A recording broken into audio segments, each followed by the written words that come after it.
ברוכים הבאים למדריך הפרקטי, איך למשוך צופים בסרטונים שלכם מההתחלה ועד הסוף. גם אם אתם לא מעלים הרבה סרטונים, גם אם אין לכם המון עוקבים, ואפילו אם אתם חושבים שאתם משעממים. המדריך הזה קצר, ענייני ופרקטי, אז תרשמו לעצמכם ותישארו עד הסוף. ועכשיו, בואו נדבר על 3 עקרונות שחשוב להכיר כדי ליצור סרטונים מושכים באמת.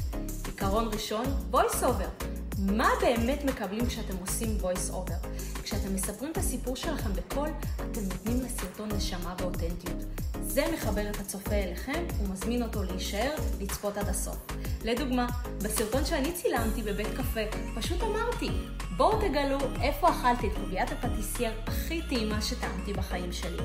משפט כזה, טבעי, ובלי יותר מדי הכנה, תופס את הצופה ישר, כי הוא אמיתי, אישי ומעורר סקרנות. וזה בדיוק הכוח של voice over טוב. הוא נותן לסרטון נשמה. כשאתם מספרים את מה שאתם באמת מרגישים, בצורה פשוטה, עניינית וקצרה, הצופה נשאר קשור. עיקרון שני, להיות עניינים. זה המפתח. פתיחה קצרה, משפט חזק ומדויק שגורם לצופה להישאר. לא להאריך, אלא לכוון ישר לנקודה שתרתק ותמשוך. כך, גם אם אין לכם עשרות אלפי עוקבים, הסרטון שלכם יכול להיות איכותי ומושך.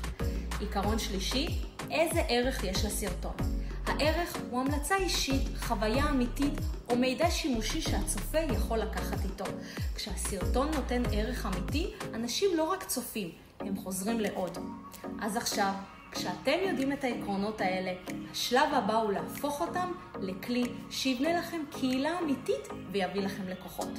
כי בסוף, אתם יודעים, כדי לבנות קהילה אמיתית ולייצר לידים חמים, חייבים תוכן נכון ואיכותי. אני מזמינה אתכם לפגישה אישית שבה נבדוק יחד מה הבידול שלכם, מה המסרים המדויקים שאתם צריכים להעביר בסרטונים, ואיך נפרוץ את המחסומים ביצירת תוכן מנצח. ההצעה מוגבלת ל10 בעלי עסקים בלבד. לקביעת פגישה, לחצו על הקישור למטה או שלחו לי הודעה בפרטי. ויאללה, בואו נעשה את זה ביחד.